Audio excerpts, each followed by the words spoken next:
महाराज भर्तरी जी ने मन को खोजा, मन की बात कि ये क्या चाहता है। सुंदर स्त्री का भोग, ऐलान कर दिया कि विश्व की कोई सुंदरी मैं उसे वरण करना चाहता हूं, मेरे सामने आए।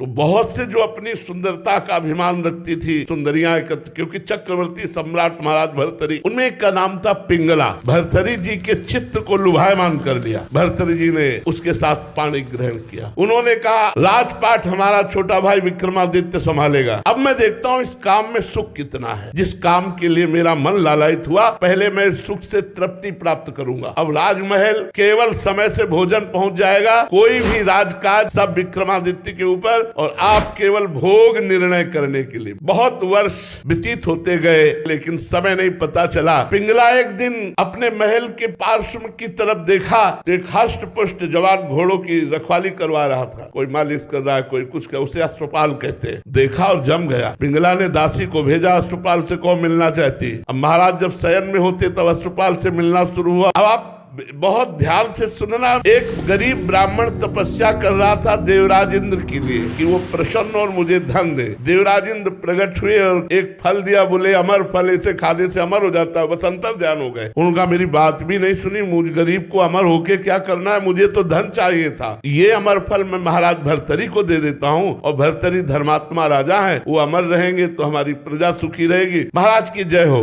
कहो विप्रवर कैसे आगमन हुआ। महाराज मैंने तपस्या कर मुझे देवराज इंद्र ने एक अमर फल दिया, इसे खाने से अमर हो जाया जाता है। आज्ञा करी जितना खजाने से धन चाहिए इनको दे दीजिए। अमर फल लिया, सोचा मेरी आसक्ति पिंगला पे है, मैं अमर होकर क्या करूंगा। अगर पिंगला अमर रहेगी तो मैं सुखी रहूंगा। पिंगला को बुलाया और कहा ये हमारे देश के विप्र की तपस्या का फल है, आप इसे पा लीजिए, अमर हो जाएंगे। पिंगला ने सोचा मैं अमर होकर क्या करूंगी। यदि अश्वपाल जीवित रहा, अमर रहा, तो मुझे सुख मिलता रहेगा। उसने अश्वपाल को दे दिया। अश्वपाल का संबंध था राजा की नर्तकी से। उन्होंने सोचा अगर ये नर्तकी जीवित रही, अमर रही, तो मैं सुखी बना रहूंगा। उन्होंने नर्तकी को दे दिया। नर्तकी ने विचार किया मैं जिस राजा के दरबार की नर्तकी, वो राजा अमर हो तो अच्छा है। वो अमर फल फिर भर्तरी जी के पास पहुंच गया। भर्तरी जी महाराज के पास जब अमर फल पहुंचा तो उन्होंने वैश्या से कहा क्योरी विप्र अमर फल लाया तो समझ में आया तपस्या करके लाया, तू कहां से लाई। वो तो कांप गई। तो उनका महाराज आपके महल के पीछे जो अश्वपाल ने मुझे दिया। जाओ। अश्वपाल को बुलाया सभा में और कहा बोल ये अमर फल कहां से मिला। होश उड़ गए। महाराज जीवन दान हो तो सत्य बोलूं। हाँ जाओ, माफ किया। महाराज